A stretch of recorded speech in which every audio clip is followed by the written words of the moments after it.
Hello students, welcome back to my channel. Myself Deepali Shah and you are watching Deepali Ma'am science classes. तो students आज जो है मैं आप लोगों को एसिड बेसिस एंड सॉल्ट्स के चैप्टर से बेस के बारे में बताने वाली हूँ और इसी के ही एक पार्ट जो एसिड के बारे में है वो पार्ट मैंने बना रखा है। तो जिस स्टूडेंट ने वो वीडियो नहीं देखा है तो स्टूडेंट आप वो मेरे चैनल पे जाके वो वाला पार्ट देख सकते हो, ठीक है। तो इसको हम बेस से स्टार्ट कर रहे हैं, तो वो वाला आप जाके मेरे चैनल पे जाके वो वीडियो देख के आप उस कॉन्सेप्ट को क्लियर कर सकते हो। उसमें मैंने एसिड के बारे में सारी चीज़ें बता रखी है, उसके यूजेस के बारे में, उसकी प्रॉपर्टीज़ क्या होती है, तो सारी चीज़ें मैंने डिटेल से बता रखी है। आई होप कि आप लोगों को वो कॉन्सेप्ट क्लियर हो गया होगा जिसने देखा है, ठीक है। और जिसने नहीं देखा है प्लीज़ वो आप लोग वीडियो जाके देख लो, और जिसने सब्सक्राइब नहीं करा है वो सब्सक्राइब ज़रूर करें चैनल को, ठीक है, ताकि आपको जो वीडियोस मैं डालती हूँ आप लोगों के लिए वो आपको अच्छे से आप उसका बेनिफिट उठा पाओ, ओके। आपको वो नोटिफिकेशन भी मिले और आप उस वीडियो को अच्छे से देख के अपना कॉन्सेप्ट क्लियर कर पाओ, ओके। तो हम स्टार्ट करते हैं इसके बाद बेस के बारे में, ओके। तो देखो क्या है कि बेसिस जो है वो क्या है, एक की जितने भी केमिकल सब्सटेंसेस होते हैं ना वो उसका कुछ ना उसके टेस्ट के बेस पे हम उसको कह सकते हैं कि वो कौन से नेचर का है, ठीक है। जितने भी केमिकल सब्सटेंसेस होते हैं उनका कुछ केमिकल नेचर होता है, जैसे कुछ जो है वो एसिडिक नेचर के होते हैं, कुछ बेसिक नेचर के होते हैं, ओके। एसिडिक वाला जो है जिसका टेस्ट जो होगा सुअर होगा तो उसको हम अगर टेस्ट करके हम देख रहे हैं तो उसका अगर टेस्ट मान लो आपको अगर सुअर लग रहा है दैट मीन्स वो एसिडिक नेचर का है, ओके। लेकिन जो बेसिक नेचर का होता है ना उसका टेस्ट क्या होता है, बिटर होता है, कड़वा होता है, ओके। साथ में क्या होता है कि जब आप उसको हाथ से टच करोगे ना तो आपको एक मतलब जैसे साबुन को टच करने से जैसा फील होता है ना वैसे आपको सिर्फ एक सोपी फील लाइक आपको टच जो है वैसा फील होगा, ओके। तो हम लोग पहले मैं आपको यहाँ पे इसका डेफिनेशन बता देती हूँ। देखो क्या है, the chemical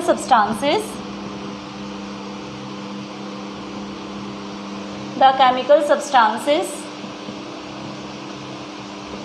which are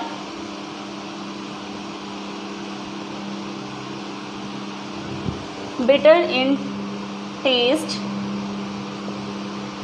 and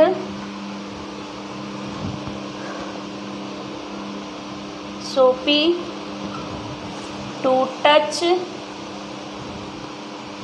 are called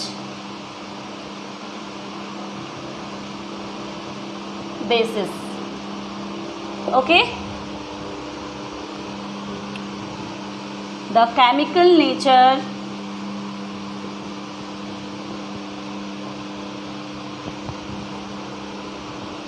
of such substances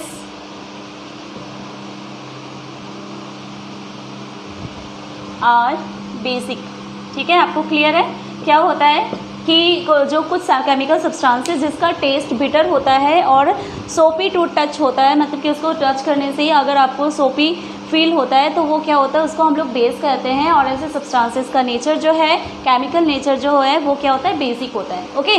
for example मैं आपको बताती हूँ, जैसे मैग्नीशियम हाइड्रोक्साइड है, ओके। फिर कैल्शियम हाइड्रोक्साइड हो गया,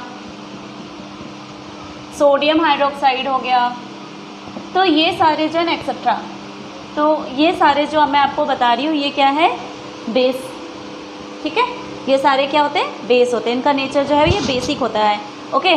तो देखो अब मैं आपको कुछ और कुछ बताऊंगी, जैसे कि मान लो कि हम जैसे कि जो डाइजेशन का प्रोसेस होता है ना, उस डाइजेशन के प्रोसेस में जो हमारा स्टमक की जो पार्ट है, ऑर्गन है, वहाँ क्या होता है, HCl रिलीज़ होता है। HCl मीन्स क्या है, हाइड्रोक्लोरिक एसिड, ओके। वो एसिड को रिलीज़ करता है जो हमारे डाइजेशन में हेल्प करता है। बट कभी कभी क्या होता है कि इसका अमाउंट जो है वो ज़्यादा बढ़ जाता है तो हमें एसिडिटी की प्रॉब्लम हो जाती है, और उस एसिडिटी में क्या होता है कि इनडाइजेशन होता है, फिर हमारे गले में, स्टमक में एक जलन सी, बर्निंग सेंसेशन सी फील होती है, ठीक है। फिर तो इस तरह से जो एसिड की मात्रा बढ़ जाती है तो उसको क्या करना पड़ता है, उसकी मात्रा को कम करना होता है। मीन्स कि उसको जो रिलीज़ ज़्यादा हो रहा है उसको न्यूट्रलाइज करना ज़रूरी होता है। ओके, तो ऐसे सिचुएशन में क्या होता है, हम एंटासिड की दवाई लेते हैं और उस एंटासिड की दवाई में क्या होता है, उस एंटासिड की दवाई में होता है बेस कंटेन। ओके, उसमें बेस होता है, जो बेस क्या करता है उस एसिड के साथ मिलके उस जो एसिड की मात्रा ज़्यादा बढ़ गई थी उसको न्यूट्रलाइज कर देता है। मीन्स कि न्यूट्रलाइजेशन का मतलब यहाँ पे ये हुआ कि ना तो वो एसिड के प्रॉपर्टी को शो करेगा और ना ही वो बेस की प्रॉपर्टी को शो करेगा, मतलब कि दोनों ही वो न्यूट्रल हो जाएगा। ठीक है, और ऐसे में क्या होता है कि हमें फिर रिलीफ मिल जाती है। जो हमें एसिडिटी की शिकायत होती है ना, उस टाइम पे जो हमें एसिडिटी की वजह से जो भी फील होता है वो धीरे धीरे फिर वो ख़त्म हो जाता है, हम फिर बेटर फील करने लगते हैं। ठीक है, तो ऐसे सिचुएशन में बेस कंटेन होता है। अब जैसे मान लो कि जो टूथपेस्ट होता है हमारा, टूथपेस्ट में भी क्या कंटेन है आपको पता है, हमारा जो टूथपेस्ट हम जो ब्रश करते हैं उस टूथपेस्ट में बेस कंटेन होता है। पता है आपको क्यों? क्योंकि जो हम खाना खाते हैं, खाना खाने से क्या होता है कि हमारे टीथ में कहीं पे वो फंसे रह जाते हैं और हमारे माउथ में फिर वो बैक्टीरियाज जो है ना वो धीरे धीरे ग्रो करने लगते हैं। ओके, और ये जो बैक्टीरिया होते हैं वो एसिड को रिलीज़ करने लगते हैं, जिससे क्या होता है कि हमारे टीथ में कुछ खराबी होने लगती है। ओके, तो ऐसे में क्या होता है कि हम जो ब्रश करते हैं ना तो टूथपेस्ट से, तो उस टूथपेस्ट में बेस कंटेन होता है जो हमारे माउथ में जो बैक्टीरिया के द्वारा जो भी एसिड रिलीज़ होता है उसको वो न्यूट्रलाइज कर देता है। ठीक है, तो इसीलिए क्या होता है कि हमें मॉर्निंग और रात में खाना डिनर के बाद जो है वो 2 टाइम्स जो है हमें ब्रश करना चाहिए कि ताकि हमारे टीथ जो है वो हेल्दी रहे, किसी तरह से वो डैमेज ना हो। ओके, देखो अब इसकी कुछ प्रॉपर्टीज़ के बारे में भी बताती हूँ मैं। हाँ, इसके और एक चीज़ मैं आपको बता दूँ पहले कि जैसे जो बेस होते हैं ना वो अगर वाटर के साथ अगर रिएक्ट करते हैं तो क्या बनाते हैं, देखो नहीं मेटल्स। ठीक है, अगर वाटर के साथ रिएक्ट करते हैं तो किस चीज़ का फॉर्मेशन होता है। ओके, देखो जैसे मेटल में मैं आपको एक ले लेती हूँ, जैसे मैग्नीशियम है। ठीक है, चलो मैं आपको पहले ये लिख दूँ, metals react with water to form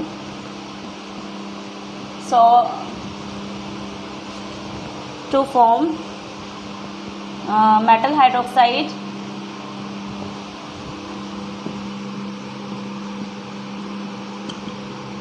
and hydrogen gas। Okay, जैसे देख लो कि सोडियम है, सोडियम क्या है, एक मेटल है। अगर ये वाटर के साथ रिएक्ट करता है तो किस चीज़ का फॉर्मेशन होगा, sodium hydroxide. Okay, sodium hydroxide plus किस चीज़ का फॉर्मेशन होगा, हाइड्रोजन गैस का। ओके, यहाँ पे अगर मैं आपको यहाँ बैलेंस करके बताऊँ तो यहाँ क्या हो जाएगा, जैसे 2NaOH। ओके, ये हो गया। दूसरा एग्जाम्पल क्या हो सकता है, जैसे कैल्शियम है प्लस वाटर है। ठीक है, अब ये किस चीज़ का फॉर्मेशन करता है, calcium hydroxide plus hydrogen gas. ठीक है, इसको भी अगर मैं आपको बैलेंस करके बताऊं तो यहाँ पे क्या हो जाएगा, 2A। ठीक है, तो इस तरह से ये मेटल अगर वाटर के साथ रिएक्ट करता है तो मेटल हाइड्रोक्साइड बनाता है प्लस क्या बनाता है, हाइड्रोजन गैस। ओके, तो अब देखो मैं आपको इसकी प्रॉपर्टी के बारे में बताती हूँ कि जो बेसिस होते हैं इसकी प्रॉपर्टीज़ क्या होती है।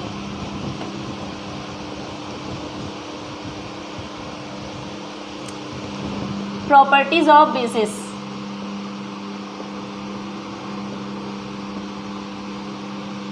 फर्स्ट प्रॉपर्टी क्या होती है, टेस्ट इन बिटर। ठीक है, ऑल बेसिस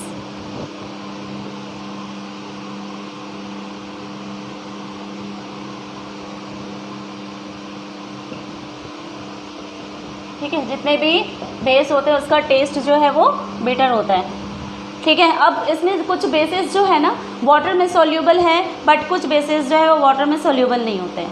ठीक है, तो जो बेस वाटर में सॉल्यूबल होता है ना वैसे बेस को क्या कहा जाता है, एल्कली कहा जाता है। ओके, कुछ बेसिस ऐसे होते हैं जो वाटर में सॉल्यूबल होते हैं, बट कुछ बेसिस ऐसे होते हैं जो वाटर में सॉल्यूबल नहीं होते हैं। ठीक है, तो जो बेस वाटर में सॉल्यूबल है ना वैसे बेसिस को क्या कहते हैं, एल्कली कहते हैं। ठीक है, तो ये भी इसकी एक प्रॉपर्टी हो गई।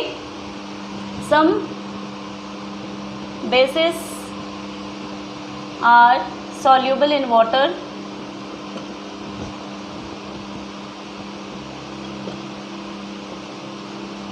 such bases are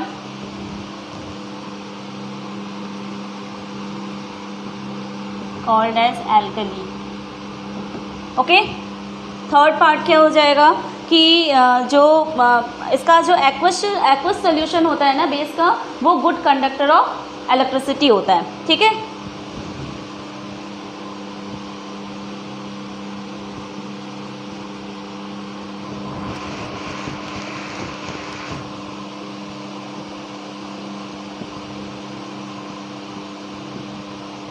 aqueous solution of bases are good conductor of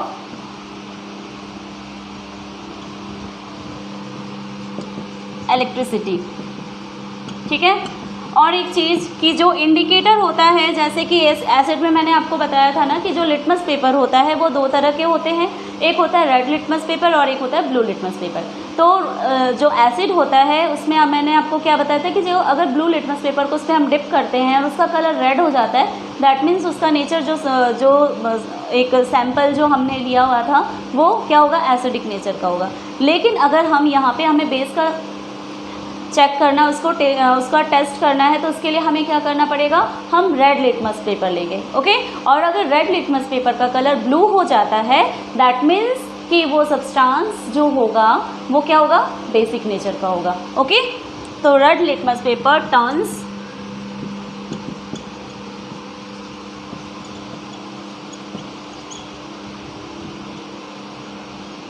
blue.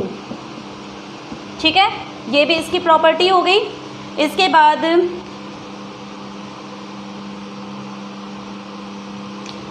बाद इसकी और एक प्रॉपर्टी हो जाएगी, जैसे मान लो कि हाँ, मैंने आपको अभी और एक चीज़, जब आपको मैंने इसका डेफिनेशन बताया तो उस डेफिनेशन में मैंने आपको बताया ना कि अगर ये टच करने से कैसा फील होता है, जैसे कि हमने साबुन को टच करा है, ऐसा फील होता है. ठीक है, तो ये वाली भी इसकी एक प्रॉपर्टी हो जाएगी. क्या हो जाएगा, solutions of bases are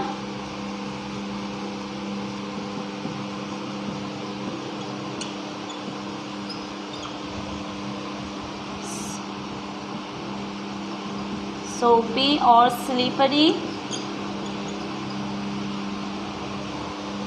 to touch. ठीक है, और कुछ जो बेसिस होते हैं, it is also corrosive in nature. ठीक है, bases are corrosive in nature. तो ये इसके क्या हो गए, इसकी ये प्रॉपर्टीज़ हो गई. ओके, तो ये इसके प्रॉपर्टीज़ थे. अब जो है मैं आपको इसके यूजेस के बारे में बताऊंगी. इसके यूजेस जो है वो कहाँ कहाँ किए जाते हैं. ठीक है, तो देखो, जिसको ये स्क्रीनशॉट लेना है आप ले सकते हो यहाँ से. Okay,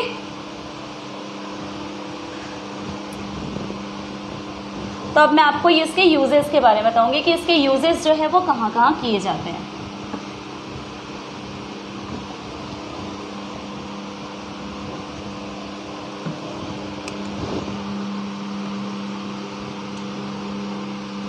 uses of basis. ठीक है, तो फर्स्ट यूज, जैसे it is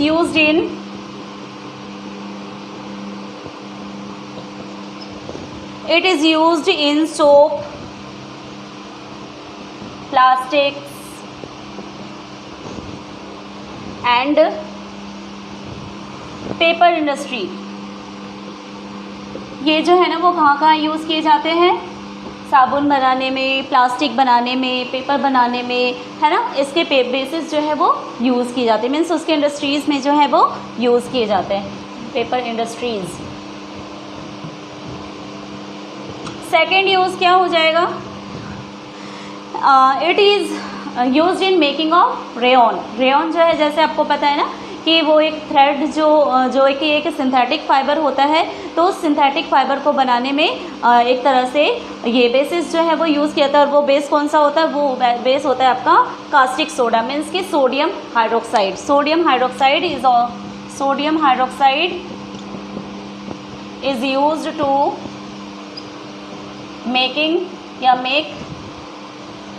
making rayon.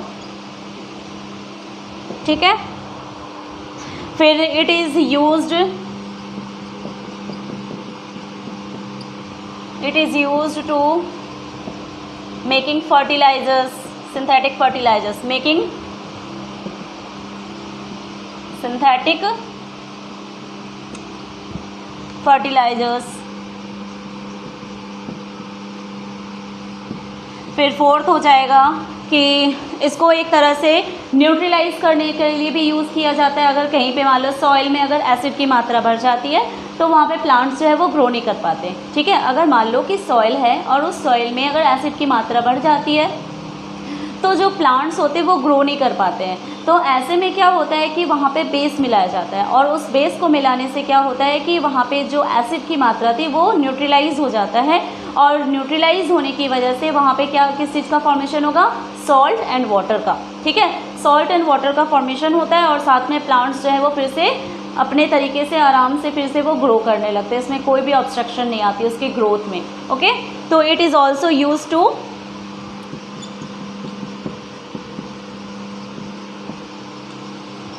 neutralize, it is also used to neutralize the soil या the acidic soil,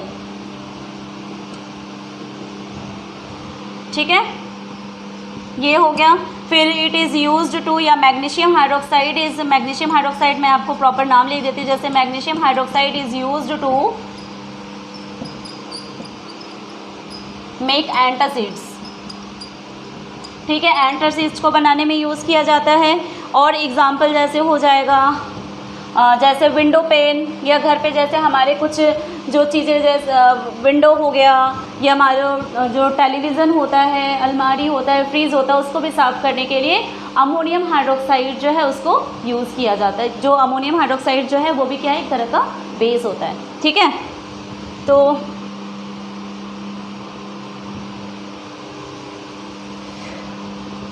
ammonium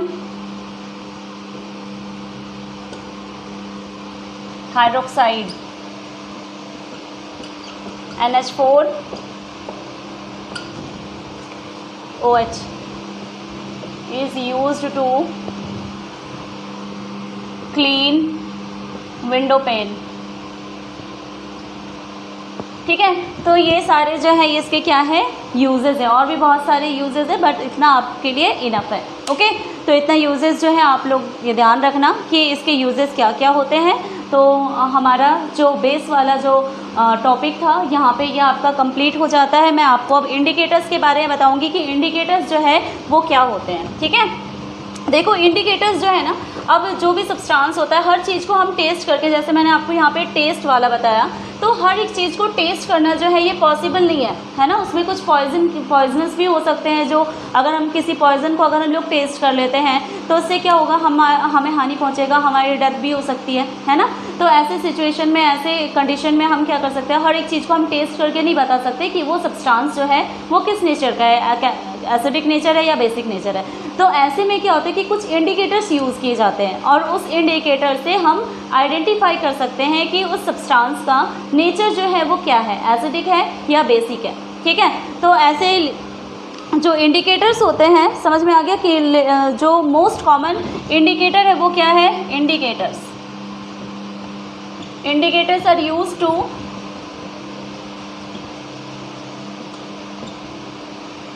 are used to identify the chemical nature of any chemical substance, okay. किसी भी chemical substance को,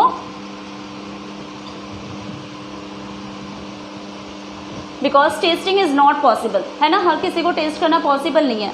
तो यहाँ पे इसलिए indicators use किया जाते हैं। जो मोस्ट कॉमन जो इंडिकेटर होता है वो क्या है, लिटमस पेपर, ठीक है। Litmus most common indicator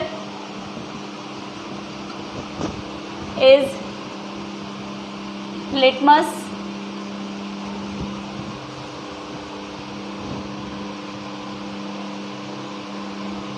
most common indicator is litmus and is extracted from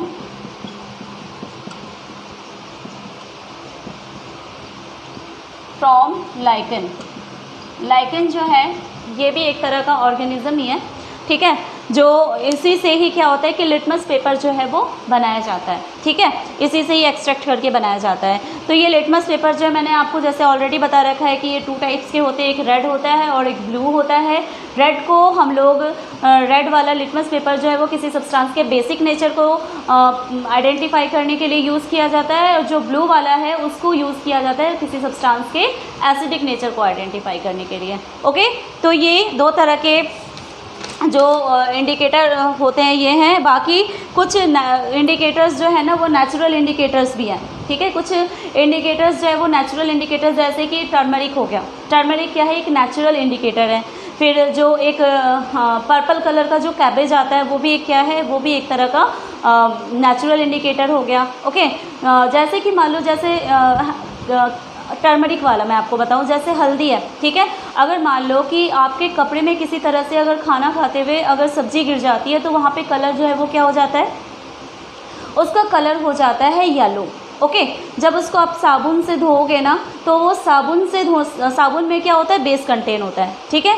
Surf में, साबुन में क्या होता है, बेस कंटेन होता है। और जब उस पर जब रब करोगे उस दाग पे, निशान पे, तो क्या होगा कि वहाँ पे उसका कलर जो है ना वो आपको रेड दिखने लगेगा, ठीक है, क्योंकि उसमें बेस कंटेन होता है। बेस कंटेन होने की वजह से ही जो टर्मरिक है ना उसका कलर जो है वो क्या हो गया, रेड हो गया।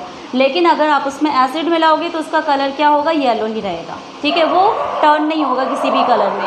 बट अगर बेस कंटेन है तो वो येलो कलर जो होगा वो रेड में चेंज हो जाएगा, रेड कलर में ये कन्वर्ट हो जाएगा, ठीक है। तो मैं आपको कुछ नेचुरल इंडिकेटर्स के बारे में बताती हूँ। नेचुरल इंडिकेटर्स,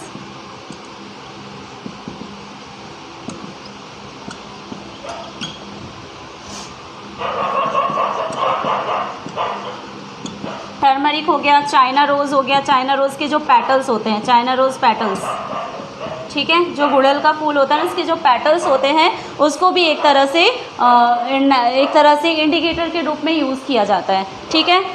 इसके बाद